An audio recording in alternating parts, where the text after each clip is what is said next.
안녕하십니까. 행복한 아침 이재용입니다. 안녕하세요. 정예인입니다. 오늘은 7월 29일 화요일이고요. 요즘 뭐 한창 휴가철이라서 외국 나가시는 분들 많은데 외국에 나가보면 우리 여권의 파워를 실감할 수가 있죠. 네, 알 수 있습니다. 이 대한민국 여권으로 비자 없이 입국할 수 있는 나라가 190개국에 달하는데요. 이는 전 세계 여권 파워 2위에 해당하는 겁니다. 이게 얼마나 자랑스럽냐면요. 참 대한민국의 이런 국제적 신용도가 높다는 뜻이기도 하니까요. 기분도 좋습니다. 대한민국이 이 지구에서 차지하는 그 영향력이 점점 늘고 있는 것 같아요. 네, 맞습니다. 이 여권을 보면 그런 걸 느낍니다. 저희는 오늘 분노 유발자들 그리고 뭐니 준비되어 있습니다. 네, 오늘 분노 유발자들에서는요. 나날이 진화하는 피싱 범죄에 대한 모든 것 알아보도록 하겠고요. 이어지는 뭐니에서는 요즘 다시 관심이 쏠리고 있는 채권 투자에 대해서 살펴보겠습니다. 자, 화요일 행복한 아침 본격적으로 시작합니다.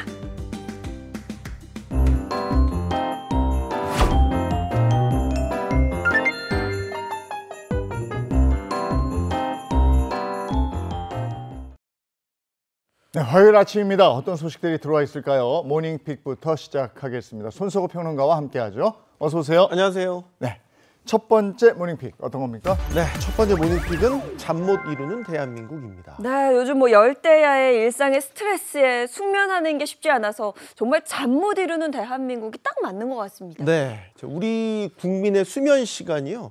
1999년 이후로 처음으로 줄어든 것으로 나타났습니다. 통계청이 발표한 2024년 생활시간조사에 따르면요. 지난해 기준 10세 이상 국민의 평균 수면 시간 8시간 4분으로 집계됐습니다. 5년 전보다 8분이 줄어든 것으로 나타났습니다.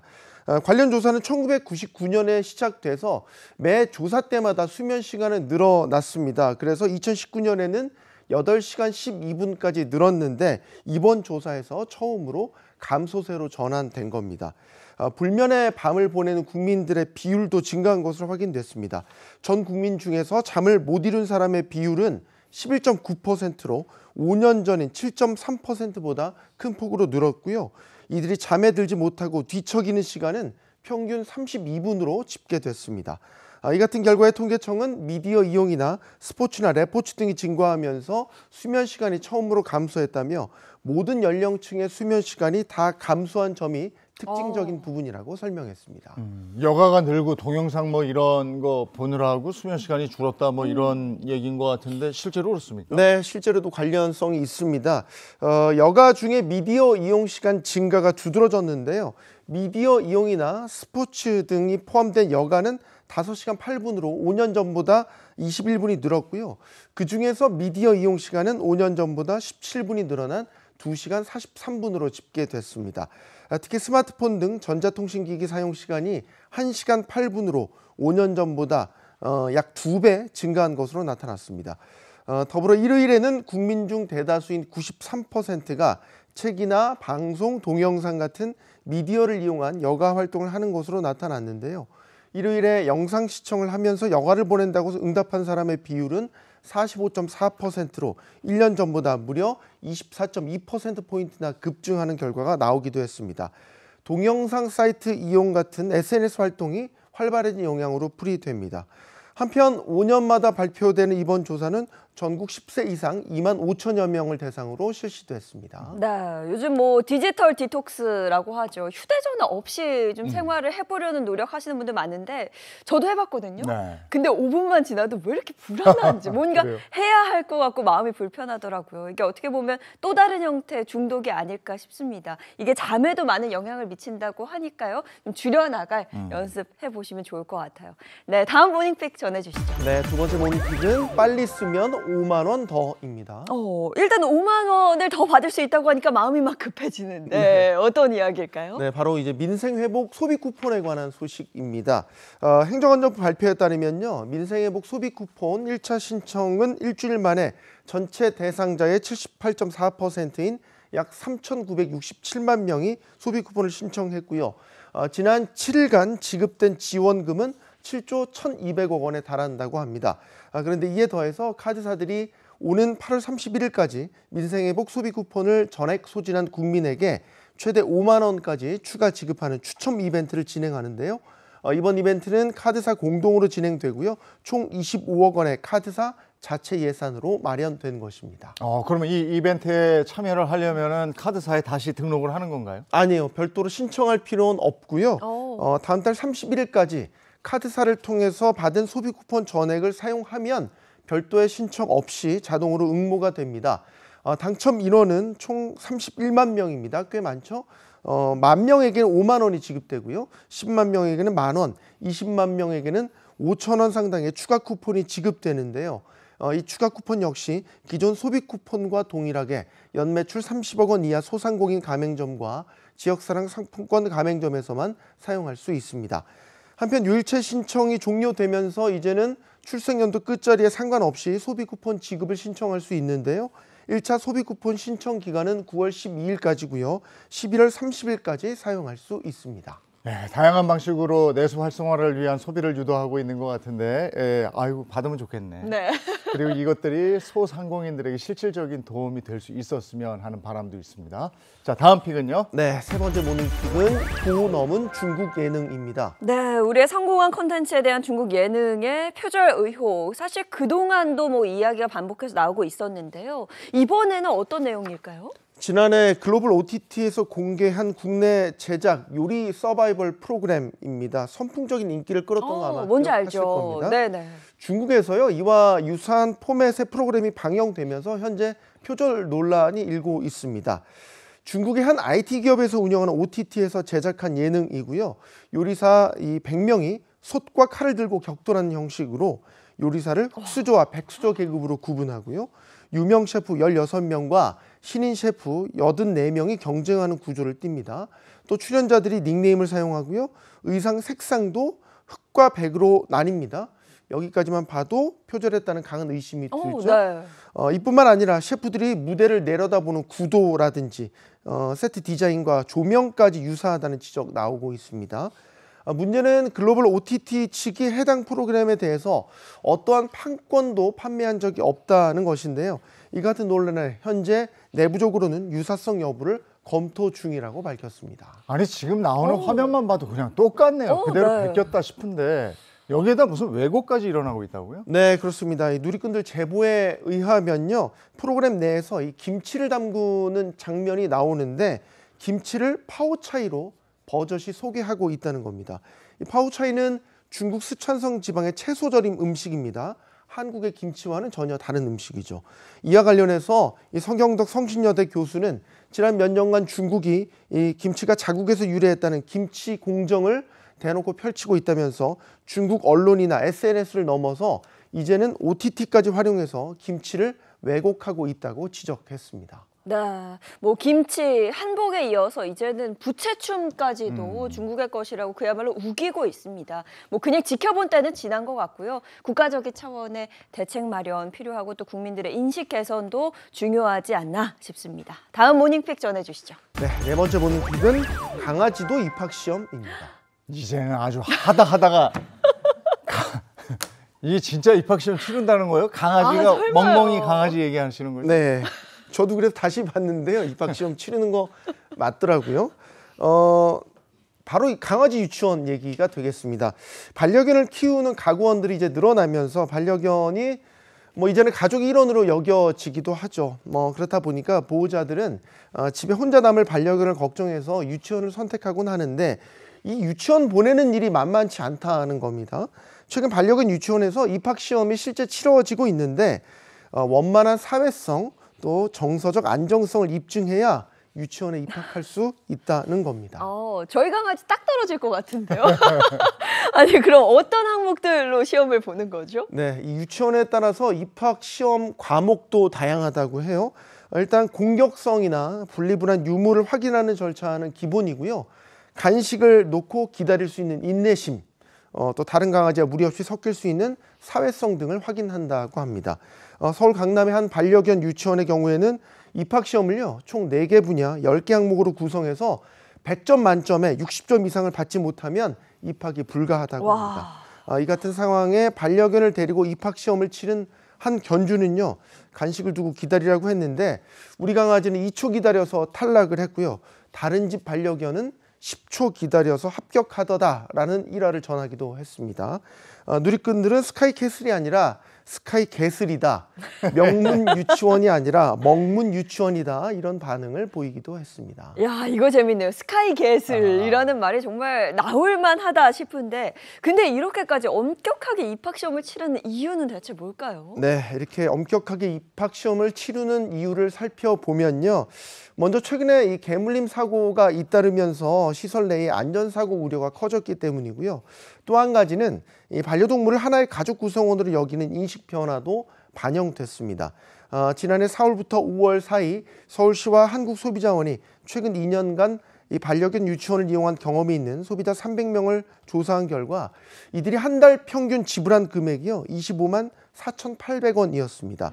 이는 지난해 서울 지역에서 자녀를 유치원에 보내는 학부모들의 평균 부담금 약 22만 6,491원보다도 높은 액수였습니다. 많은 돈을 들이는 만큼 기준도 그만큼 깐깐해진 셈이죠. 야, 이제 조만간에 제이미 맘이 나오는 게 아니고 제이멍 맘이 나올 것 같다. 이미 많을 겁니다. 네. 예. 뭐 반려견들의 스펙 기대하겠습니다. 네. 자, 여기까지 하죠. 손수호 평론가와 함께했습니다. 고맙습니다. 고맙습니다. 네, 날이 여전히 덥습니다. 오늘 날씨 어떨까요? 문단영 기상캐스터 날씨 전해주세요. 네, 지칠 줄 모르는 더위의 기세에 지치고 힘든 날씨입니다. 오늘로 서울은 열흘째 열대야가 지속 중이고 한낮에도 35도를 웃돌면서 더위가 폭주하겠는데요. 더위 때문에 곳곳에는 소나기도 지납니다. 폭염경보가 더 확대되면서 이제는 경보 수준이 아닌 지역을 찾는 게 더 빠를 정도인데요. 온열 질환자 수도 매일 100명 안팎을 기록하는 만큼 조금이라도 증상이 있다면 바로 휴식 취하셔야 합니다. 체감뿐만 아니라 실제 한낮 기온도 계속 높습니다. 서울과 대전 37도, 대구 36도, 강릉 35도까지 오르면서 가만히 있어도 땀이 흐를 정도가 되겠습니다. 낮부터 저녁 사이에는 소나기도 지나겠는데요. 중부를 중심으로 5에서 50mm 정도의 많은 양이 예상돼 들고 다니기 쉬운 양산 겸 우산 챙겨주시면 좋습니다.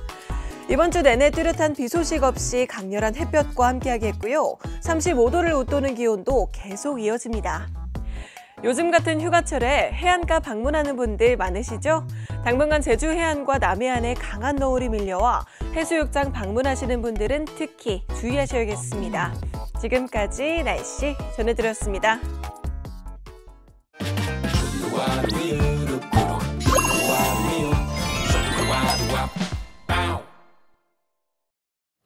혹시 강원특별자치도가 한층 더 가까워졌다는 말 들어보신 적 있으세요? 아니, 서울 강남 한복판에서 뭐 아주 특별한 행사가 열렸다는 얘기는 들었는데 이름이 몸도 마음도 가까운 강원이 열렸다고 그래요? 네, 그렇습니다. 강원특별자치도의 매력을 보고 듣고 느낄 수 있는 현장 그리고 그 안에서 굉장히 이색적인 챌린지도 열렸다고 합니다. 진짜로 서울에서 강원특별자치도가 그렇게 가까운지 이걸 알아보기 위해서 그 궁금증을 풀기 위해서 이번 행사에서 특별한 또 실험 챌린지를 진행했다고 그러는데요. 네, 몸도 마음도 가까운 강원 현장 분위기 어땠는지 또 이색적인 챌린지까지 함께 보시죠.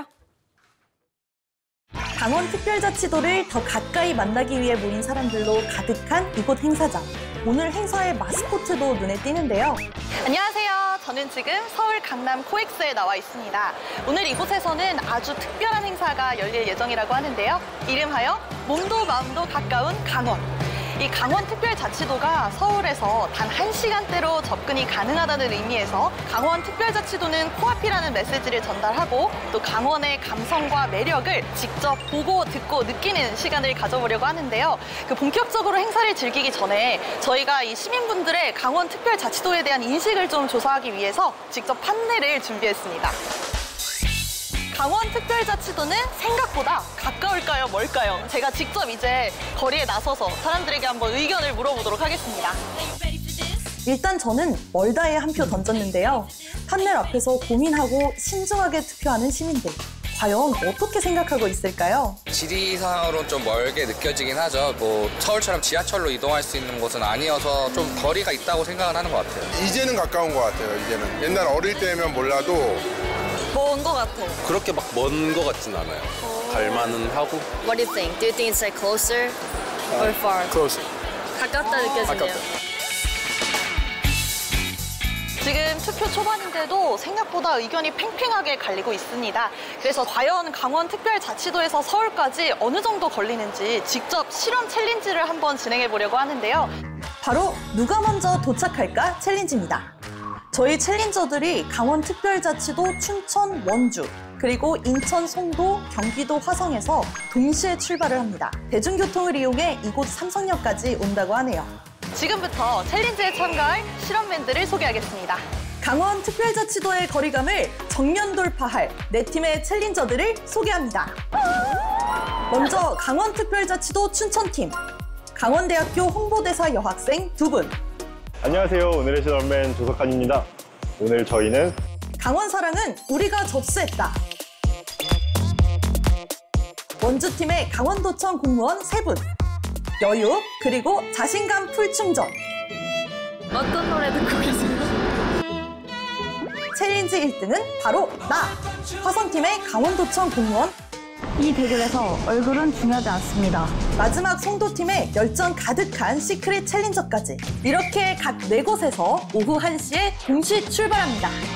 안녕하십니까. 강원특별자치도지사 김진태입니다. 이번 실험에 참여하는 실험맨들 준비 다 되셨습니까? 자, 이제 모두 준비되셨으면 실험 챌린지 시작합니다. 출발! 각자 다른 곳에서 각자 다른 매력으로 출발하는 네 팀의 챌린저들. 몇 시죠 지금? 지금은 1시입니다. 저희는 1시 11분 차기 때문에 떨린다. 너무 설레는데요? 우승해야죠? 1시 출발하는 청량리행 KTX 열차가 도착했습니다. 저희 이제 타보겠습니다.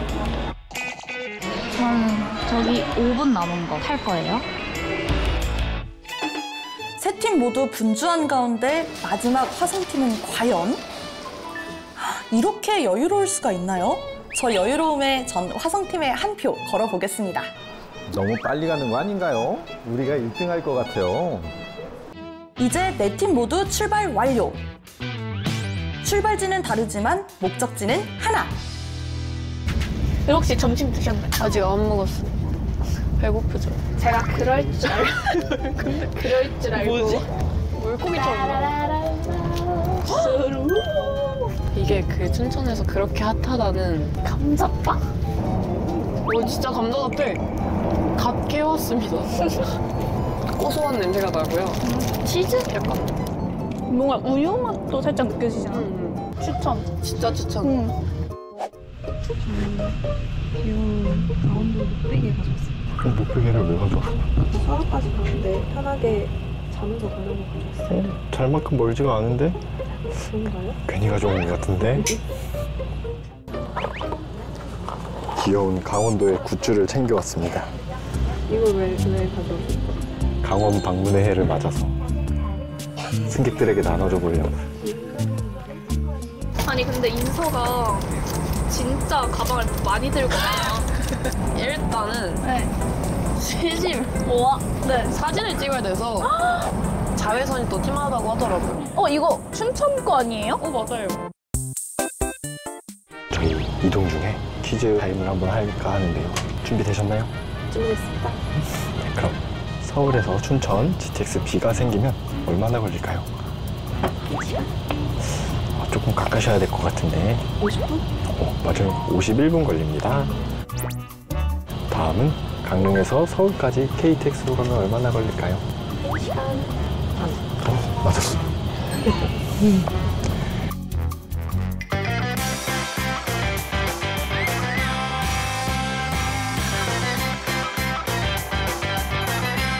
각자만의 스타일로 이동 중인 네 팀. 남은 거리마저 제각각인데요. 점점 흥미진진해집니다. 도지사님께서 이렇게 행사를 주최하시는 또 특별한 계기가 있다고 들었는데 어떤 거였나요? 네, 그래서 제가요, 이걸 조사를 해보니까 이 수도권 주민 여러분들은 강원도 하면 아직도 좀 멀리 있는 그렇게 생각을 하시는 거예요. 강원도가 그렇게 꼭 멀지는 않다. 그래서 우리가 그걸 주장하면서 네. 오늘 특별한 것을 준비를 했습니다. 도지사님께서 예측하시기에는 어느 팀이 가장 먼저 도착할 것 같나요? 네, 지금 보니까 네. 저도 모르겠어요. 도지사님께서도 좀 예측이 불가능하신 건가요? 이제 바람이야 1등, 2등. 춘천 원주가 1등, 2등 그쵸. 했으면 하는데 네. 너무 경기도 인천보다 너무 뒤에 오지는 않았으면 하는 그런 생각입니다. 과연 도지사님의 바람이 현실이 될 수 있을지 기대가 되는 가운데 시민들이 예상하는 1등은 어느 팀일까요? 성도? 아무래도 시간대를 생각해 보면 원주 쪽, 그래도 강원도 쪽이 그래도 가까울 것 같습니다. ITX만 잘 타면은 대중교통이면 춘천이 제일 빠를 건데. 오, 춘천? 기차가 있다 보니까 아무래도 더 빠르지 않을까 해서. 많은 시민들이 1등 후보로 뽑은 춘천팀. 잘 오고 계신가요? 이번 정차역은 청량리역입니다. 내리실 분은 왼쪽입니다. 고맙습니다. 저희 경희중 빨리 가볼게요. 이걸 놓치면 저희가 질 수 있다고 들었습니다. 아, 진짜있냐? 경희중앙선 써있는 거 보이시죠? 여기가 맞지? 맞죠? 여기 아닌 것 같은. 꽤 걸리네요.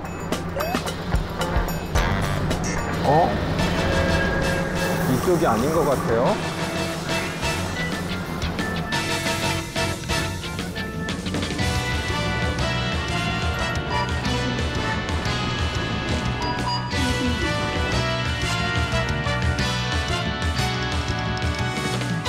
뛰어야 될 것 같아요. 몸도 마음도 가까운 강원 코앞이지. 점점 스릴 넘쳐지는 실험 챌린지의 결과는 내일 공개됩니다.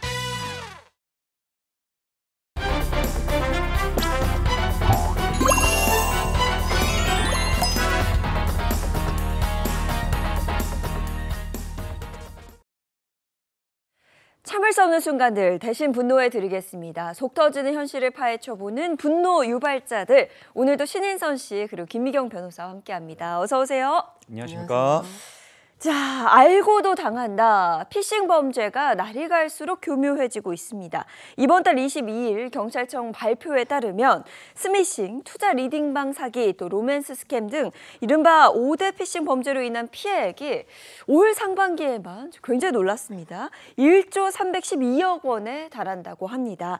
지난해 피싱 범죄 피해액이 1조 6,870억 원이었는데요. 올해는 상반기에만 벌써 1조 300억 원을 넘어섰다고 합니다. 이 같은 상황으로 인해서 이 피싱 범죄로 인한 피해 사상 최대를 기록할 것이다. 이런 전망까지도 나오고 있는데요. 그만큼 이 피싱 범죄가 갈수록 심각해지고 교묘해지고 있고 많은 사람들이 당하고 있다. 이렇게 보시면 될 것 같습니다. 보이스피싱으로 대표되죠. 이 피싱 범죄가 드러난 게 20년이 됐습니다. 벌써 그렇게 됐습니다. 그런데 이 피싱 범죄가 계속 진화를 해서 피해자들은 계속 울고 있습니다. 이거 어떻게 해야 될 텐데 오늘 한번 분노 유발자들에서 집중적으로 알아보도록 하겠습니다. 오늘 주제 주시죠. 네, 오늘의 분노 유발자 주제는요. 사기도 시대를 쫓는다. 진화하는 피싱의 덫입니다. 자, 인선 씨가 새로운 기술과 이걸 기술인가요? 정말 화가 납니다. 그야말로 피해자들을 낚는 피싱 수법 또 유형별로 나눠봤다고요? 네, 맞습니다. 진화하는 피싱의 덫 첫 번째 유형부터 보겠습니다. 보여주세요. 첫 번째는요. 지능형 스미싱입니다. 이 스미싱이 교묘하게 설계된 문자로 순식간에 모든 걸 털어갑니다. 이 문자 메시지로 악성 링크를 전달해서 그거 열어보면 바로 이렇게 피해를 입게 되는 거잖아요. 네. 근데 이 앱을 설치를 유도하고 막 이런 과정에서 이런 걸 잘 알고 있을 것 같은 20, 30대들도 그렇게 걸리고 그런다면서요? 네, 맞습니다. 이 청년층 취업난이 심각한 상황에서 이런 청년 취업준비생을 노린 사기 사건이 있었습니다. 20대 취업준비생 A씨는 채용 공고가 올라온 사이트의 회사 사이트를 보고 서류 합격 지원을 했다가 서류 합격했습니다. 그래서 취업 가능성에 들떠 있다가 이후 회사의 인사 담당자로부터 화상 면접을 진행할 예정이니 메신저 앱 친구 추가를 해달라라는 연락을 받았죠. 그런데 이때 인사 담당자가 추가로 요청한 사항이 있었는데요. 화상 면접 앱 설치 가이드 영상과 인터넷 주소를 보내면서 A씨 휴대전화의 보안 설정을 해제하고 앱 설치 후 표시되는 면접 코드를 보내달라는 것이었습니다. 네, 아니 실제로 뭐 코로나 이후에 화상 회의도 많이 하고 화상 면접도 뭐 많이 보다 보니까 취준생 입장에서는 이건 그냥 면접을 위한 당연한 절차다 이렇게 생각했을 것 같아요. 네, 맞습니다. A씨도 안내대로 휴대전화의 각종 보안 설정을 해제하고 화상 면접 앱을 설치했는데요. 다음 날이 되니 휴대전화가 버벅대면서 검은 화면이 됐고요. 와. A씨는 그제서야 뭔가 잘못됐다는 걸 알게 됐습니다. 알고 보니 채용 사이트에 올라온 회사 공고는 사기범들이 이 해당 회사의 아이디와 비밀번호를 해킹해서 허위로 올린 것이었고요. 이 인사 담당자라고 한 인물 역시 사기범이었습니다. 이 같은 수법으로 사기범들은 이 취업 준비생들을 속여서 휴대전화를 해킹하고 이를 통해서 개인정보를 탈취하고 휴대전화를 원격 조정하면서 무단 계좌이체, 대출, 소액결제 등으로 금전적 피해를 입혔는데요. 이 개인 대화방에서 전송된 악성 URL은 이 정부나 공공기관이 기술적으로 탐지하기 어렵다는 점을 노린 겁니다. 와, 어떻게 하면 이런 사기꾼들은 그런 틈을 놓치질 않을까요? 어디서 배우는 걸까요? 취업이 간절했던 청년들 얼마나 억장이 무너지겠습니까? 맞습니다. 이 같은 피해 사례가 속출하자 금감원은 일반적으로 채용 과정에서 채용 담당자가 개인 휴대전화로 문자 메시지를 보내거나 이 메시저 앱으로 대화를 유도하지 않는다면서 일반적인 채용 절차와 다른 점이 느껴지면 무조건 의심해야 한다고 당부했고요. 기업들도 채용 유의사항 안내문에 메신저 앱으로 대화를 유도하거나 앱 설치를 요청하지 않는다는 주의 문구를 포함시키기도 했습니다. 이게 누군가의 간절함을 이용한 정말 악질적인 사기 범죄잖아요. 근데 예전에는 모르는 전화로 이렇게 왔는데 요즘에는 아는 사람 전화를 도용해서 온다면서요? 네, 그렇습니다. 요즘은 뭐 모르는 사람 번호로 오는 게 아니라 지인 연락처를 통해서 사기 문자가 오는데요. 시기별로 그 유행하는 패턴도 있다고 합니다. 3월에서 5월 결혼 가장 많이 하는 시즌이잖아요. 그때는 모바일 청첩장을 보내면서 이런 피해가 발생한다고 합니다. 야, 이게 축하해주고 싶은 마음에 청첩장을 당연히 열어보잖아요. 그럼요. 이걸 또 사기를 치네요. 이 구체적인 수법이 뭡니까? 네, 실제로 60대 B씨 동료로부터 딸의 결혼 소식을 알리는 모바일 청첩장을 받았다고 하는데요. 시간과 장소를 확인하려고 그 모바일 청첩장에 함께 첨부된 인터넷 주소를 클릭했는데 아무것도 나오지 않았다고 합니다. 뭔가 오류가 났나 보다 하고 뭐 대수롭지 않게 여겼는데 이후 자신의 계좌에서 2천만 원이 넘는 돈이 빠져나가게 됐던 걸 알게 됐습니다. 인터넷 주소를 누른 순간 악성 앱을 통해 개인정보가 유출됐고요. 사기범은 이 B씨 명의로 알뜰폰을 개통한 후에 돈을 인출해 갔습니다. B씨에게 이렇게 모바일 청첩장을 보낸 동료 역시 같은 사기를 당했고요. 비슷한 패턴으로 10월에서 12월 사이에는 아버지가 별세하셨습니다라는 부고 문자와 함께 인터넷 주소 링크를 보내서 사람들을 속이고 있었습니다. 이 정도면은 이게 아는 번호든 모르는 번호든 이 인터넷 링크 뭐 있는 거면 누르면 안 되겠다 이런 생각이 드는데 정말 아는 번호로 이런 게 오면 진짜 부고인가? 진짜 결혼하나? 이래서 누르게 되거든요. 네. 이거 참 이래도 안 속을래 수준으로 거의 뭐 이렇게 다 속게끔 진화가 되고 있는 건데 스미싱으로 인한 피해 규모가 어느 정도 됩니까? 네, 형사사법 정보 시스템에 따르면 이 스미싱 피해액은 2020년 11억 원에서 2024년 546억 원으로 약 50배나 증가했다고 합니다. 그야말로 뭐 눈덩이처럼 불어나고 있다는 건데요. 그럼 법적으로 이런 스미싱 피해 구제받을 수 있는 방법이 있을까요? 네, 우선 경찰에 신고하고 이 범죄에 이용된 계좌를 관리하는 금융회사에 피해 구제 신청을 해서 구제받을 수 있는 경우도 있습니다.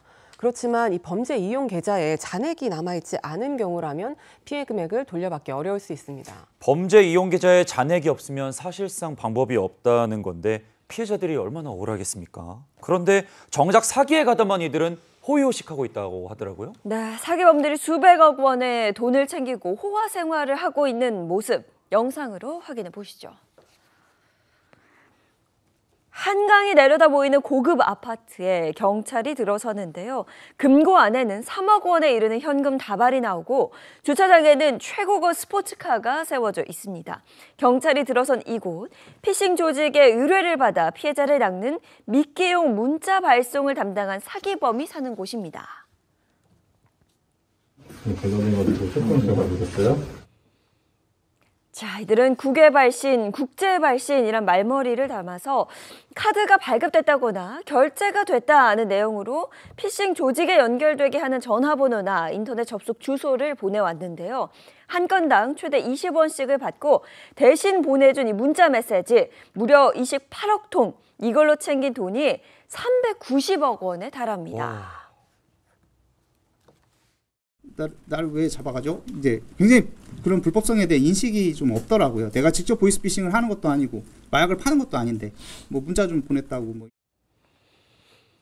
내가 문자 보낸 게 뭘 대수냐, 내가 무슨 잘못을 했냐, 적반하장으로 나온다는 거 아닙니까? 그런데 그 문자에 속은 피해자는 평생 피눈물을 흘리는 거 아닙니까? 네, 그렇습니다. 그런데 이런 상황에서 더 우려스러운 부분은요. 최근에 휴대전화를 이용한 새로운 사기 수법이 또 등장했다는 겁니다. 네, 맞습니다. 요즘 스마트폰으로 QR코드를 인식해서 결제도 하고 화면도 바로 떠서 참 편리하잖아요. 그런데 이 QR코드를 이용한 범죄, QR코드와 피싱의 합성어 큐싱이 등장한 건데요. 이 지난 2023년 온라인 보안 공격 가운데 17%가량이 큐싱 방식으로 이루어졌고요. 이는 그 전년도 대비 60%나 증가한 수치라고 합니다. 뭔가 새로운 게 나올 때마다 거기에 맞춰서 새로운 사기가 나오니까 스마트폰도 참 편히 못 쓰겠습니다. 구체적으로 어떤 사기 방법이 있죠? 네, 자영업을 하는 B 씨는 한 통의 이메일을 받았습니다. 소상공인을 상대로 낮은 이자로 대출을 해주겠다는 내용이었는데요. 그 안에는 이 대출 안내와 함께 금융사기 예방 앱 설치를 위해 QR코드를 촬영하라라는 안내문도 포함이 돼 있었습니다. B 씨는 마침 대출을 알아보는 중이었고요. 별다른 의심 없이 스마트폰으로 QR코드를 촬영했습니다. 그런데 순식간에 악성 앱이 설치되면서 이 B 씨의 통장에서는 결국 1,000만 원이 빠져나갔습니다. 필요한 부분에 파고들어요. 금융사기 예방하기 위한 앱을 설치해라 이래놓고 그걸로 사기를 칩니다. 정말 진흥화되고 있는데 이런 큐싱이 점점 우리 일상에 깊게 침투하고 있는 거 아닙니까? 맞습니다. 지난해 8월 파주시에서는 시민들에게 각별한 주의를 당부한 사항이 있었습니다. 바로 주차 위반 스티커를 잘 살펴보라는 것이었는데요. 시에 따르면 이 아파트 단지에서 사용하는 주차 위반 스티커와 비슷하게 가짜 불법 주차 안내문을 만들어 붙이는데 이 안내문에 요금을 납부하라면서 QR코드를 넣어놓고 촬영을 유도하는 수법을 쓰는 겁니다. 해당 QR코드를 촬영하면 악성 코드가 깔린 앱 설치를 유도하도록 되어 있었고요. 하지만 실제 파주시의 주차 위반 스티커에는 QR코드가 포함되어 있지 않고요. QR코드를 이용해서 과태료 납부가 가능한 주정차 위반 고지서의 경우에도 앱 설치를 유도하지 않고 있었습니다. 사진을 보니까 정말 감쪽같이도 만들어놨네요. QR코드 촬영하고 무심결에 앱까지 설치하도록 유도를 했는데 근데 저희가 평소에 많이 이용하는 자전거, 따릉이에도 이런 수법이 발견됐다고 합니다. 네, 요즘 뭐 공유 자전거나 공유 킥보드 참 많은 분들이 이용을 하시는데요. 그 이용법 아시죠? 일단 그 자전거나 킥보드 앞에서 QR코드를 촬영해서 접속을 해서 뭐 로그인을 하고 이렇게 이루어지게 되어 있는데 이 수법이 얼마나 교묘해졌냐면요. 원래 부착돼 있던 정상 QR 코드 위에 가짜 QR 스티커를 덧붙여서 이용자를 노린다고 합니다. 이 같은 수법에 서울시 공공자전거 서비스 따릉이를 관리하는 서울시설관리공단도 지난해였죠. 이용자들에게 큐싱 범죄 주의 안내 공지를 보냈다고 하는데요. 그만큼 이 큐싱이 불특정 다수의 이용자들에게 정말 순식간에 피해를 줄 수 있는 위험이 상당히 커졌습니다. 근데 요즘엔 진짜 음식점에만 가도 저 메뉴를 확인하려면 QR코드 이렇게 해야지 메뉴 보잖아요. 맞아요. 괜히 굉장히 광범위하게 사용이 되고 있는데 이걸 가지고 또 사기를 쳐먹으니까 많은 사람들이 이 부분을 속을 수밖에 없겠어요. 네. 그렇습니다. 이 스미싱은 문자나 링크를 열어야 하는 단계적인 유도가 필요한 반면에 이 큐싱은 사람들이 일상적으로 사용하는 QR코드를 이용하다 보니까 의심 없이 스캔할 수 있게 만드는다는 점에서 더 위험합니다. 게다가 한 번 스캔으로 이 악성 앱 설치부터 원격 조종, 금융정보 탈취까지 한 번에 연결될 수가 있습니다. 또 예방의 측면에서도 어려운 점이 있는데요. 이 QR코드는 코드에 악성 링크를 삽입해도 이 인터넷 주소가 직접 노출되지 않기 때문에 스마트폰 백신 탐지 기술로도 완전히 차단하기가 어렵고요. 또 일단 코드를 스캔을 해야 악성 링크인지 아닌지 판단할 수 있어서 예방이 그만큼 어렵기도 합니다. 변호사님 말씀하신 것처럼 더 각별한 주의가 필요할 것 같은데 이런 경우에는 어떻게 더 조심할 수 있을까요? 알려주세요. 네. 과학기술정보통신부가 안내한 사항에 따르면요. 이 출처가 불분명한 웹사이트나 모르는 사람이 보낸 이메일에 포함된 QR코드는 스캔하지 말아야 하고요. 이 공유 킥보드나 공유 자전거를 이용할 때 스캔하는 그 QR 스티커가 가짜는 아닌지도 확인이 필요합니다. 또 QR코드 접속 후에 개인정보를 입력하는 절차가 나온다면 따르지 말아야 하고요. 스미싱 탐지 앱을 설치해서 최신 버전을 유지할 것도 권고했습니다. 네, QR 스티커가 진짜인지 가짜인지 확인을 해도 저 같은 사람 모를 수도 있거든요. 그럼 만약에 가짜 QR코드에 속아서 악성 앱이 휴대전화에 깔렸다면 그 다음에 저는 어떻게 해야 될까요? 네, 그럴 때는 바로 스마트폰을 비행기 모드로 전환을 해야 됩니다. 통신 기능을 차단해서 이 사기범들이 원격 제어를 막는 거죠. 그리고 나서 이 업데이트된 백신 앱으로 악성 앱을 제거해야 되고요. 이 금융정보 유출이 의심될 경우에는 거래하는 금융회사의 영업점을 방문하거나 아니면 콜센터에 전화해서 일괄 지급 정지를 요청해서 피해를 최소화하고 경찰에 신고해야 합니다. 이런 거 연구해내는 머리로 딴 걸 좀 하면. 그러니까요. 그러게요. 아니, 머리들은 이게 좋아요, 지금. 아주 나쁜 데로만 굴러가서 그렇지. 네. 앞으로 QR코드 사용할 때 이거 유심히 좀 보고 잘 해야 되겠다 싶습니다. 자, 두 번째 유형은 어떤 게 있습니까? 네, 진화하는 피싱의 덫 두 번째 유형 보여주세요. 두 번째는요, 기업화된 보이스피싱입니다. 요즘 보이스피싱 조직은 분업화된 범죄 조직이라는 말이 있습니다. 범죄 기업이라는 거 아니에요, 그러니까. 네. 그렇게까지 진화한 건데 구체적으로 어떤 사건이 있었습니까? 네, 이번 달 18일 서울 동부지검 보이스피싱 범죄 정보합동수사단이 밝힌 바에 따르면 캄보디아에 콜센터를 설치하고 7개 팀을 운영한 기업형 보이스피싱 범죄 조직이 적발됐다고 합니다. 이 조직은 일명 마동석이라고 불리는 외국인 총책 아래에 한국인이 48명이나 관리자나 상담원으로 가담한 대규모 범죄 집단이었는데요. 와. 이들은 놀라울 만큼 체계적이었습니다. 총책, 부총괄, 팀장, 팀원의 이 수직적 구조 아래 각종 보이스피싱 범죄 수법을 직접 수행하는 7개 전문팀을 구성했는데요. 수사기관이나 금융기관을 사칭하는 대검팀, 음란 영상으로 협박하는 몸겜 피싱팀, 주식 투자 정보로 사기를 치는 리딩팀에다가 이 자금 관리, 세탁을 담당하는 이체팀과 인력 공급 및 관리를 담당하는 모집팀도 별도 지원팀으로 둘 정도였습니다. 사실상 현재까지 밝혀진 보이스피싱 수법을 망라한 형태로 전형적인 기업형의 모습이라는 게 합수단의 설명입니다. 네, 정말 악질입니다. 그런데 이들을 잡고 보니까요, 뭐 공통점이 있었다고요. 그렇습니다. 이 같은 보이스피싱 범죄에 가담한 이들 대부분이 20, 30대 청년들이었다는 겁니다. 이 조직은 구직 플랫폼에 해외 고수익 일자리로 공고를 냈고요. 이를 보고 연락이 오면 SNS로 면접을 본 후에 캄보디아행 항공권을 제공했는데요. 이 인력 모집을 담당하는 조직원이 국내에서 일자리를 찾기 어려운 청년층을 타깃으로 한 겁니다.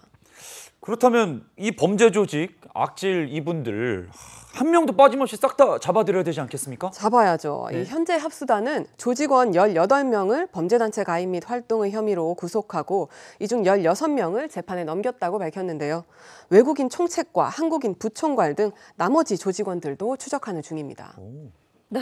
이게 외국인 총책을 마동석이라고 부른다는데 마동석은 영화에서 보면은 이런 애들 잡으러 다니는 사람인데 그쵸. 맞아요. 일부러 그랬나 보다. 네. 그리고 이 총책 밑에 48명이 있다고 그랬으니까 아직도 이거 잡아야 될 사람이 많아요. 이거 일망타진을 해서 이런 조직은 뿌리를 뽑아야 될 텐데 말이죠. 네, 반드시 그래야죠. 그런데 이번 사건에서도 그렇고 한 가지 정말 우려스러운 점이 있다면 저희도 뭐 모닝픽에서도 전해드린 바 있지만 이런 보이스피싱 범죄에 청년들이, 우리 청년들이 가담하고 있다는 사실입니다. 맞습니다. 이번 달 18일 경찰청 자료에 따르면요.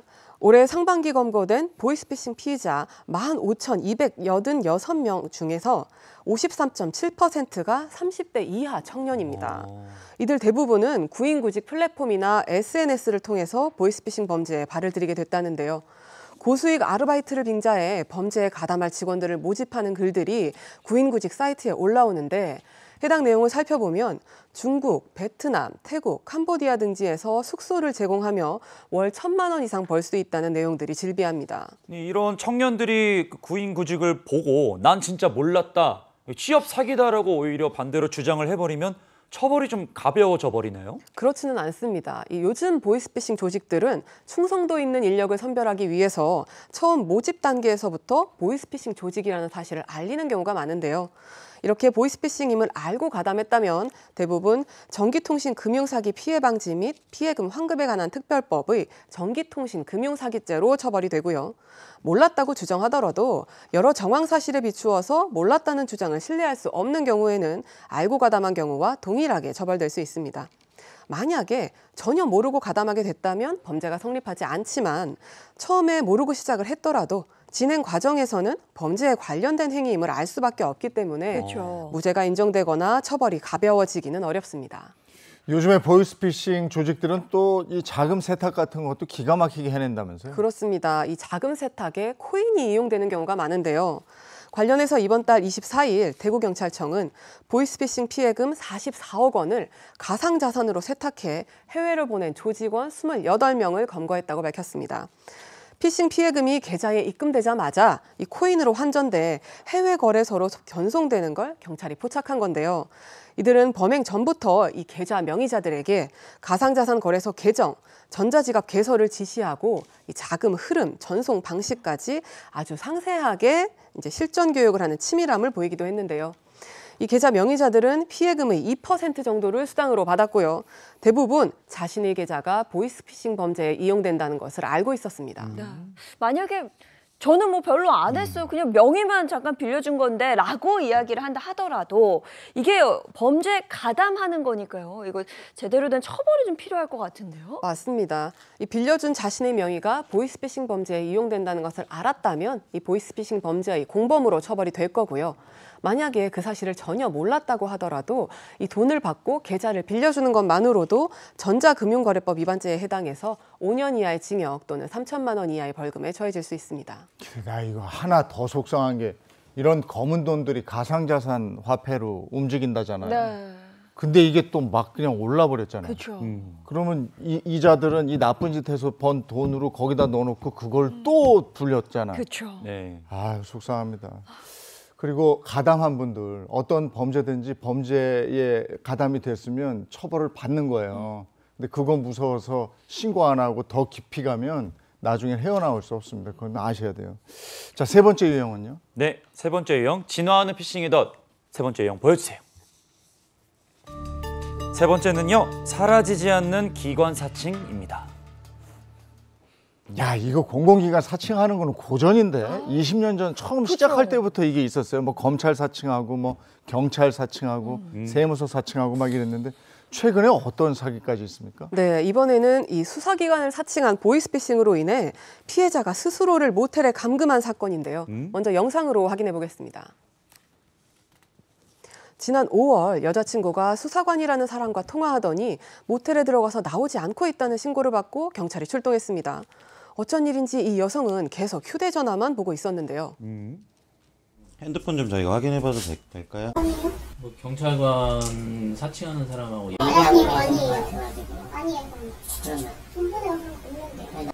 저희가 핸드폰에 악성 프로그램 설치됐는지만 좀 확인할 수 있을까요? 제복 경찰 공무원 말 안 믿으면 누구 말 믿을 거예요? 본인 이제 큰일 나요. 딴곳하지 않고 휴대전화만 들여다봅니다. 이 협조하지 않는 여성과 도우려는 경찰의 대치는 계속됐습니다. 뭐 왜 그러지?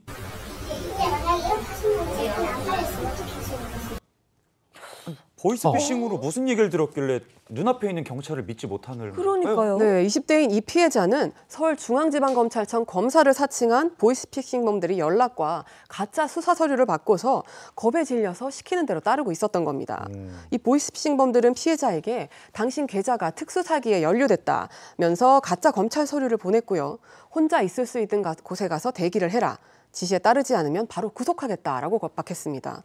이 겁에 질린 피해자는 혼자 모텔에 들어가서 지속적으로 보이스피싱범들과 통화를 이어갔는데요. 그들이 지시에 따라서 스마트폰 공기계를 구입했고 원래 본인이 가지고 있던 핸드폰은 스마트폰 원격 제어 앱을 다운받아서 사기범들이 마음대로 조정할 수 있게 만들었습니다. 다행히 경찰이 끈질긴 설득으로 금전 피해 직전에 구출될 수 있었고요. 네, 이게 겁에 질린 상태에서 사기범들, 이 보이스피싱 범들과 계속 전화 통화를 하다 보니 가스라이팅이라고 하죠. 이게 뭐가 옳고 그른지를 판단할 수 없는 그런 상태였던 것 같아요. 네, 맞습니다. 경찰은 이번 사건을 비롯해 계속해서 겁박과 가스라이팅을 일삼으며 피해자를 고립시켜서 상식적으로 생각할 수 없게 만드는 수법이 횡행한다고 밝혔는데요.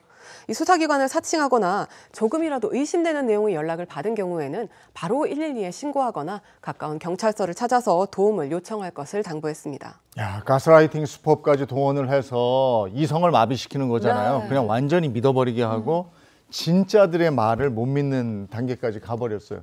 이 방법 말고 또 다른 방법이 있다면서요? 네, 지난 10일 법원행정처는 법원을 사칭한 보이스피싱 사례가 증가하고 있다면서 각별한 주의를 당부했는데요. 최근 들어서 법원 등기라고 속이고 개인정보를 빼가는 일이 다시 성행하고 있는 겁니다.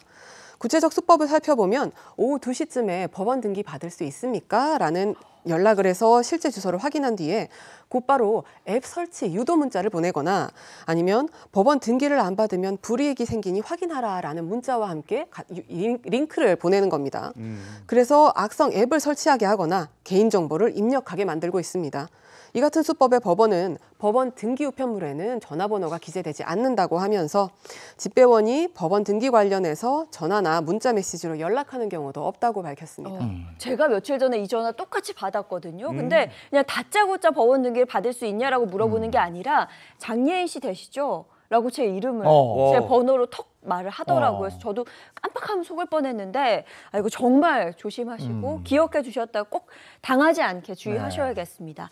자, 그리고 또 한 가지 유의하셔야 할 부분이 있는데요. 최근 민생회복 소비 쿠폰이 본격적으로 지급이 되면서 이마저도 사기에 이용이 되고 있다고 합니다. 소비 쿠폰 관련해서 뭐 SNS 게시글이나 메시지송 인터넷 주소를 누르면 개인정보 유출은 물론이고요. 해킹도 가능하니까요. 이 점 꼭 유의하셔야겠습니다. 앞으로도 금융당국이나 정부는 물론이고 은행이나 카드사 등의 소비 쿠폰 안내 문자에도 URL이 포함되어 있는 경우는 없다고 합니다. 만약 그런 문자 메시지가 온다면 절대 누르지 않으셔야겠습니다. 이게 관련 범죄들이 좀 변화를 하고 그러면은 처벌 방법도 좀 바뀌거나 그러지 않을까요? 네, 바뀐 부분이 있습니다. 네. 기존에는 보이스피싱과 관련해서 사기죄, 사기방조죄, 컴퓨터 이용 사기죄로 처벌을 해왔는데 이 전기통신 금융사기 피해 방지 및 피해금 환급에 관한 특별법에 전기통신 금융사기죄가 신설이 돼서요. 변종 보이스피싱 행위를 포함한 대부분의 전자금융 범죄는 이 법으로 처벌되고 있고요. 처벌 수위도 상당히 높아졌습니다. 문자로 온 링크 한번 잘못 눌렀다가 인생이 다 털리는 그런 세상이 돼버렸습니다. 조심 또 조심하셔야 되고요. 합리적인 의심, 경계 이건 이제 우리가 살아가는 필수가 돼버렸네요. 네, 맞습니다. 알겠습니다. 여기까지 하겠습니다. 김미경 변호사와 함께했습니다. 고맙습니다. 고맙습니다.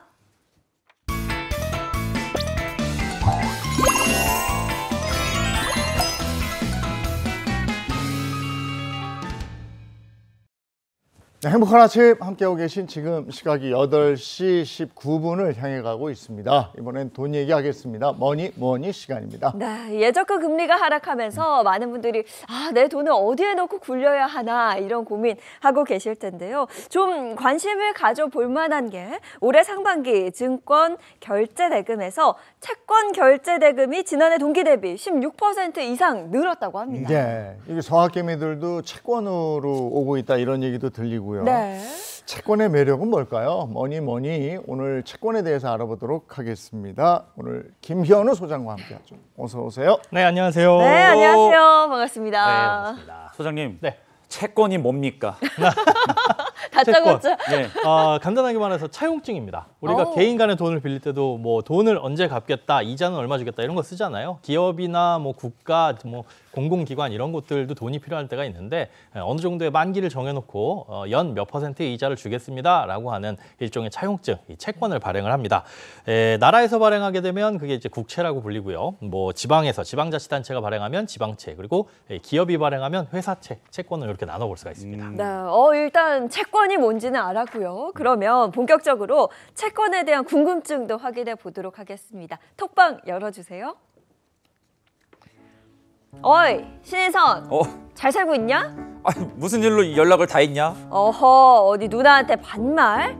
아, 됐고. 너 요즘 돈 넣고 굴리는 데 있어? 나 정보 좀 줘. 강경 예적금파가 무슨 일로 재테크를 한다고 하네. 아이, 주변에서 뭐 주식이다 코인이다 다들 투자하는데 나만 너무 가만히 있나 싶어서 뭐래도 돈이 좀 되면 좋잖아. 그럼 저 채권 한번 해보든가.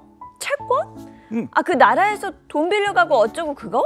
아, 근데 채권 투자 좀 어렵지 않나? 마냥 겁부터 먹진 말고 한번 찾아봐. 내 생각엔 누나 성향에는 어느 정도 맞을 것 같은데? 알겠어. 뭐 손해보면 다 네 탓이다? 내 탓이라고? 야, 채권 투자했다가 손해보면은 그 동생 동생은 큰일 나만 나요. 하지 않게. 뭐야, 이거? 예. 채권에 관심이 커졌다. 요즘에 이제 금리가 낮아지잖아요. 네. 금리가 낮아지면 채권은 오른다. 뭐 이런 거잖아요. 네, 채권의 이 수익 네. 구조가 대체 어떻길래 금리가 떨어지면 채권이 오르게 돼 있는 거죠? 네, 일단 채권으로 수익을 내는 방법은 크게 두 가지입니다. 앞서 말씀드린 대로 첫 번째는 이자를 준다라고 말씀을 드렸잖아요. 그러니까 채권이 처음에 발행될 때는 1년에 몇 % 이자를 주겠다라는 기본금리, 이걸 이제 표면금리라고 합니다. 예를 들어서 표면금리 3%의 이자로 10년 만기 채권을 발행했다라고 한다면 1년에 3%의 이자를 10년 동안 준다는 거죠. 여기에 만약 1억 원을 투자한다면 1년에 3%인 300만 원을 10년 동안 총 3천만 원을 받을 수 있다. 이게 이제 채권의 기본적인 수요 구조고요. 두 번째는 채권의 가격 변동에 따른 매매 차익이 발생할 수 있다는 겁니다. 채권이 가만히 있는 게 아니라 가격이 오르락 내리락 한다는 얘기 같은데 그건 제가 예상을 못했는데요. 네, 마치 이제 주식처럼 가격이 오르락 내리락하는 건데요. 제가 예를 든 것처럼 처음에는 연 3% 이자를 주는 채권이 발행이 됐어요. 그런데 시장 금리가 점점 낮아져서 이제는 더 이상 3%짜리 이자를 주는 채권은 안 나오고 1% 이자만 주는 채권이 발행된다. 이렇게 가정을 해보겠습니다. 그러면 똑같은 돈 1억 원을 투자해도 이 1%인 100만 원, 10년이면 1,000만 원밖에 못 벌게 되죠. 처음에 투자할 수 있었던 3% 채권은 이 3천만 원이나 벌 수 있는데요. 그러니까 투자자 입장에서는 그 3천만 원짜리 이자를 받을 수 있는 채권이 더 좋아 보일 수밖에 없습니다. 그래서 기존에 발행된 이 3%짜리 채권을 사려면은 조금 더 웃돈을 주고 사야 되는 거죠. 원래는 1억만 주고 샀어도 되는데 가격이 오르게 됩니다. 그래서 결과적으로 이렇게 3%짜리 채권의 가격이 오르는 건 시장 금리가 낮아졌기 때문이다. 이렇게 이해를 하시면 되고요.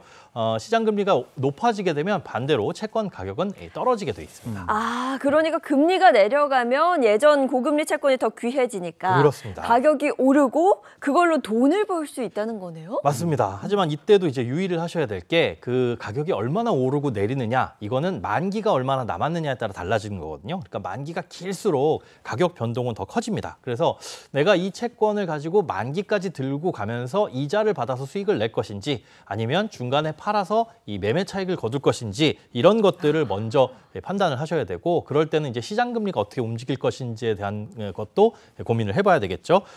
이자만 보고 무조건 금리 높다 해가지고 오래된 채권, 금리 높은 채권 이런 것들을 사시는 건 조금 위험합니다. 보통 채권 얘기할 때 우리가 예금 이자보다는 그 채권 이자가 높고 그리고 주식보다는 안전하다 이런 면에서 그렇죠. 채권 투자하는 분들이 네. 많은데 이런 거는 이 채권의 장점인데 다른 면도 봐야 되는 거죠. 네, 그렇습니다. 채권이 처음에 약속한 이자를 주기는 주는데 이게 실질 수익률은 아닐 수 있습니다. 우리가 은행 예금이나 적금을 가입하면 거기에 뭐 2% 드립니다, 3% 드립니다. 그럼 원금 대비 그만큼을 받을 수 있다라는 거잖아요. 그런데 채권에 쓰인 표면금리만 보고 판단하시면 안 됩니다. 표면금리가 5%라고 하더라도 그 경우에 따라서는 5% 수익을 다 못 거두는 경우가 있습니다. 예를 들어 어떤 채권이 뭐 액면가 100만 원이고요. 만기에는 5%를 드리겠다. 1년 만기 채권이 있습니다. 여기다 100만 원을 투자하면 이자는 5%인 5만 원 받고 내가 만기 때 갔을 때는 원금 100만 원에 이자 5만 원, 그래서 105만 원을 받을 수 있죠. 이러면 수익률은 5%입니다. 네. 그런데 이 100만 원짜리 채권을 100만 원에 사는 게 아니라 웃돈을 주고 사서 105만 원에 샀다고 가정을 해볼게요. 105만 원 주고 100만 원짜리 채권을 샀으니까 만기에는 당연히 100만 원 받을 거고 이자 5%인 5만 원을 받게 돼서 결국은 105만 원 투자해서 105만 원을 받게 됩니다. 그러네요. 그러니까 표면 금리는 5%라고 되어 있지만 웃돈 주고 사는 바람에 실질 수익률은 제로가 되는 거죠. 그래서 이런 실제 수익률을 고려하셔야 되는데 이런 실제 수익률을 채권 금리 또는 채권 수익률이라고 부릅니다. 뭐니 할 때마다 느끼는 거지만 네. 남들이 다 좋다고 해서 투자해봤자 실제 찐 수익률이 남는 건 없어요. 맞습니다. 그런 게 중요한 것 같아요. 찐 수익률이 중요한 것 같은데 네. 제가 아까 소장님께 채권은 뭡니까 이랬잖아요. 네. 근데 채권은 이제 점점 알아가고 있는데 채권의 종류가 다양하다고 들었습니다. 네, 이게 어떤 방식으로 나누냐에 따라서 채권도 구분하는 방법이 다양합니다. 일단은 어디에서 사고 파느냐, 어디에서 거래되느냐 이거에 따라서 장내 채권, 장외 채권 이렇게 바꿀 수가 있습니다. 자, 장내 채권은 거래소 안에서 거래되는 채권이에요. 우리가 주식 거래할 때 이 주식 시장에 들어가지고 거래를 하잖아요. 마찬가지로 채권도 이렇게 상장된 것처럼 누구나 불특정 다수가 거래할 수 있는 채권들이 있는 곳이 장내 채권이고요. 이 장외 채권은 뭐 증권사 영업점 같은 곳에서 그냥 우리 영업사 직원들과 증권사 직원과 거래해가지고 사고 파는 것들을 이 장외 채권이라고 보시면 됩니다. 네. 아니 그럼 장내 채권은 더 안전하다거나 혹은 장외 채권은 조금 더 위험하다거나 이런 건 없을까요? 주식은 사실 그래요. 주식은 장외 주식, 비상장 주식 이런 것들은 거래가 활발하지 않기 때문에 위험하다라고 그렇죠. 알고 계시잖아요. 그런데 채권은 그렇지 않습니다. 오히려 장외 채권이 그 종류가 훨씬 더 다양하고요.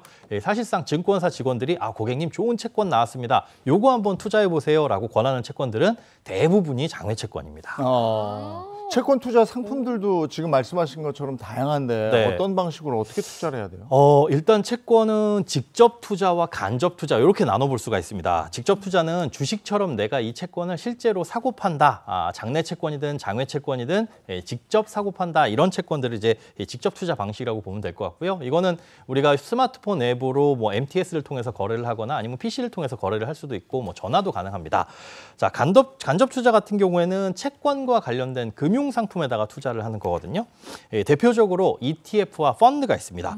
채권 ETF는 특정 채권 지수와 연동돼서 그 움직임을 쫓아가도록 만든 상품이다. 이렇게 보시면 될 것 같아요. 예를 들어 장기 국채 ETF다라는 상품이 있다면 장기 국채 가격이 오르면 이 ETF의 가격도 오르게 돼 있고 장기 국채 전체 가격이 떨어지면 이 ETF의 가격도 떨어지게끔 그렇게 설계가 되어 있는데요.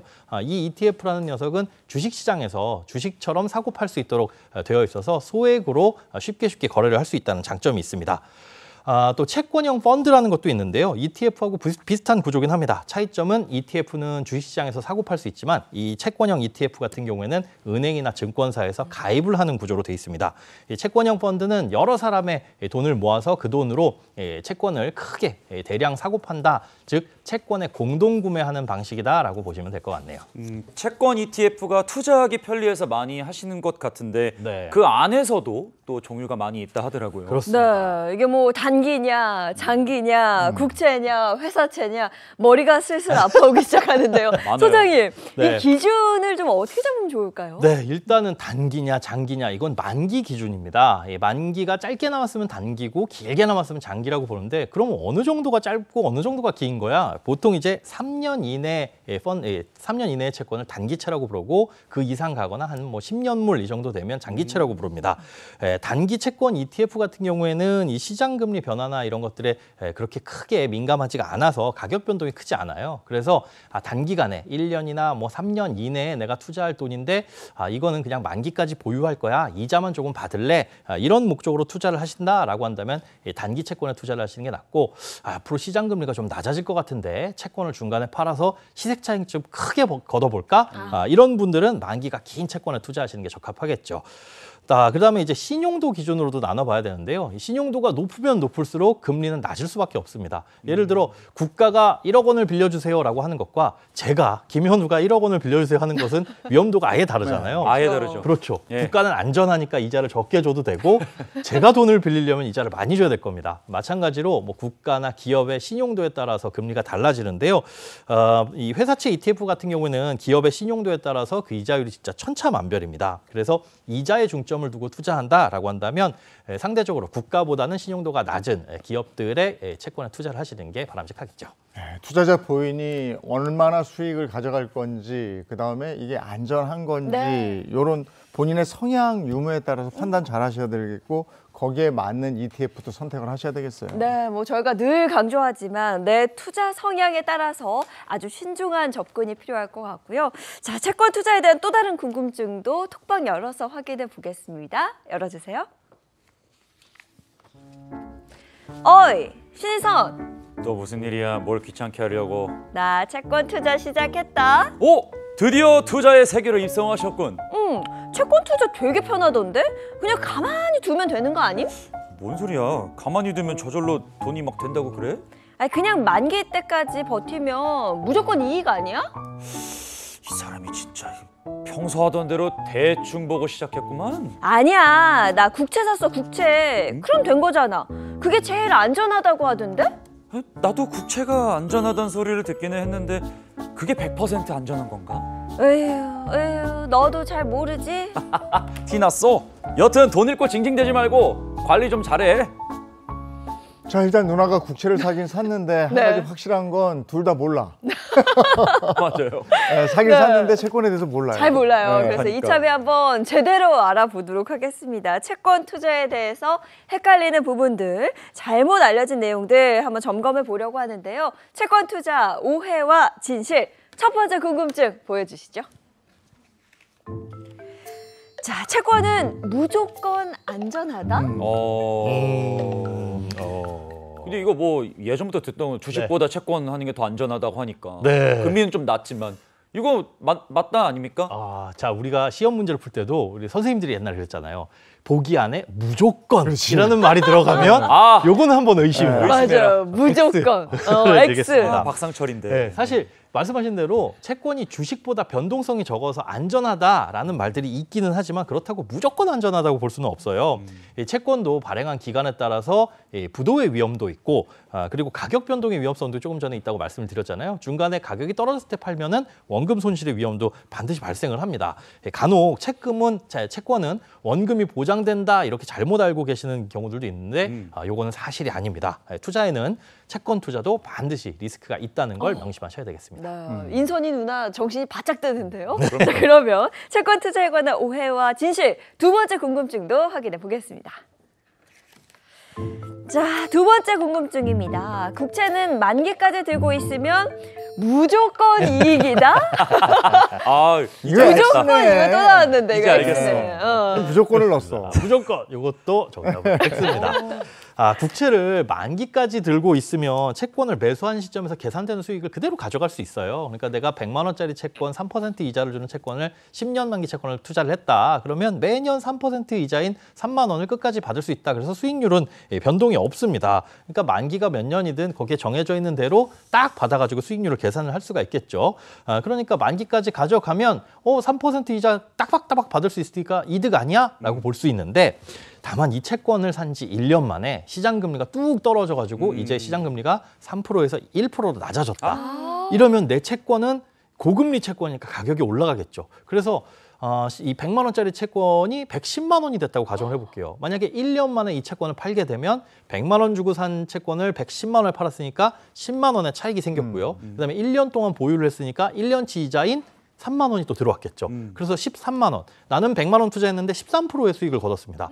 만기까지 보유했으면 연환산 3%의 수익인데 1년만 보유하고 팔게 됐을 경우엔 13%의 수익을 거둘 수 있으니까 만기까지 들고 있으면 무조건 이익이다라고는 볼 수가 없습니다. 네. 소장님 역시 투자는 타이밍인가요? 뭔가 빠르게 상황을 파악해야 네. 이득을 볼 수 있을 것 같은데. 자, 그럼 이어서 이번에는 어떤 궁금증이 또 들어와 있는지 채권 투자에 관한 오해와 진실 다음 궁금증 확인해 볼까요?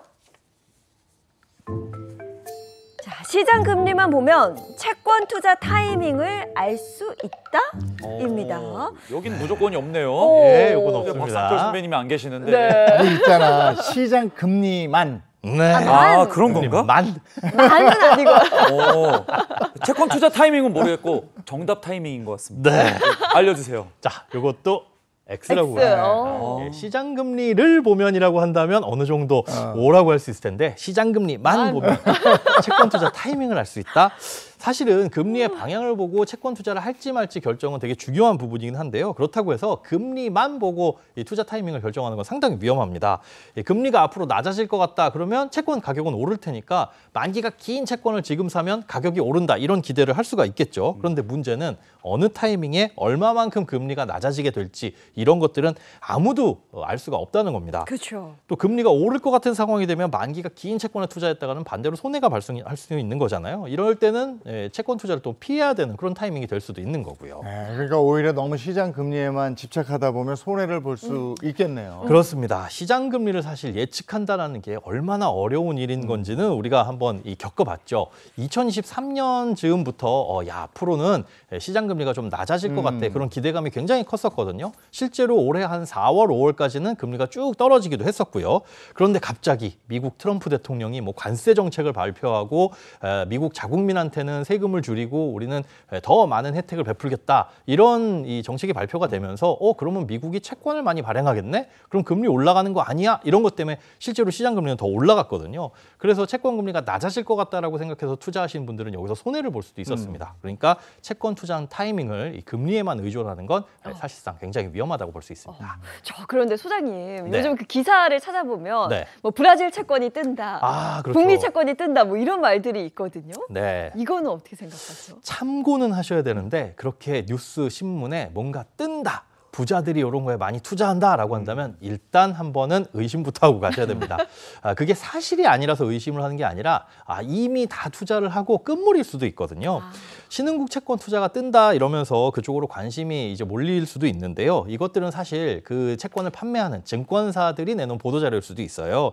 그러니까 이런 해외 채권을 투자할 때는 환율 리스크라든지 아니면 해당 국가의 정치적 혹은 제도적 리스크 같은 것들을 고려를 해야 되거든요. 자칫하면 큰 손해를 볼 수 있다. 그리고 이런 부분들은 채권에 대한 공부 외에도 많은 요소들을 좀 따져봐야 되기 때문에 섣불리 요즘에 뭐가 뜬다라고 해가지고 투자를 하시는 건 상당히 위험한 일이라고 볼 수 있습니다. 그 주식도 그렇잖아요. 네. 너만 알고 있어. 그렇지. 다 여기가 알아. 뭐 어떻게 다 알아요. 내 기회까지 들어왔다는 건 모두가 다 안다는 사실. 자, 그럼 채권 투자에 관한 내용들 체크리스트로 또 정리해 보겠습니다.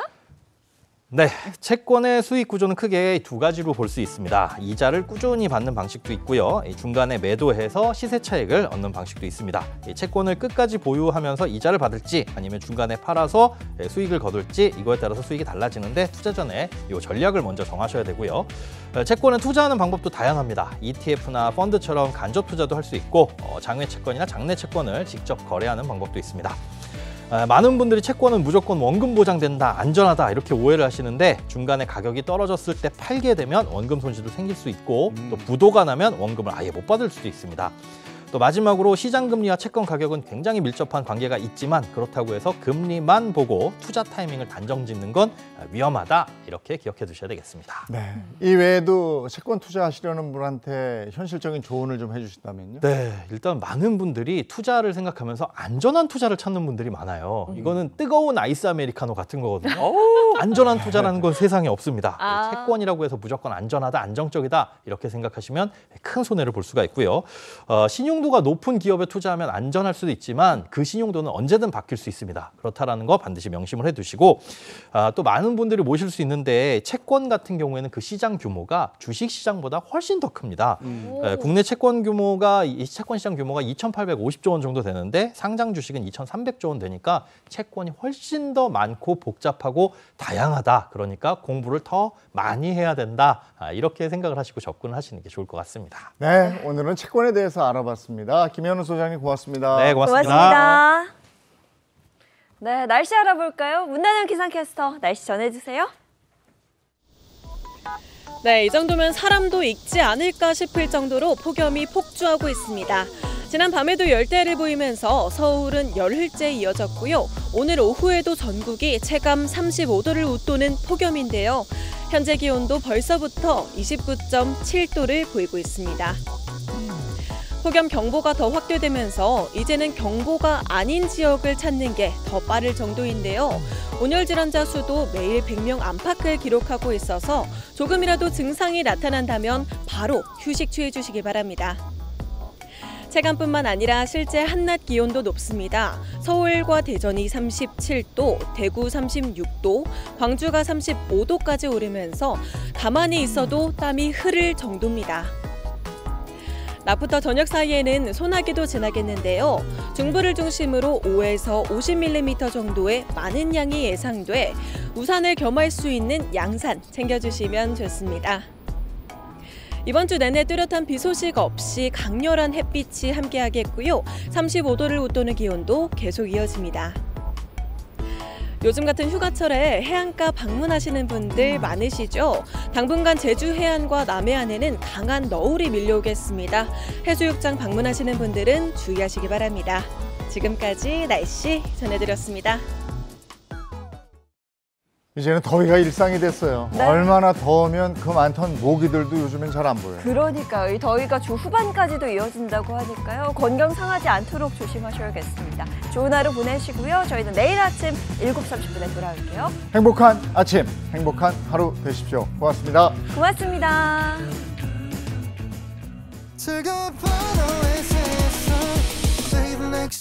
Channel A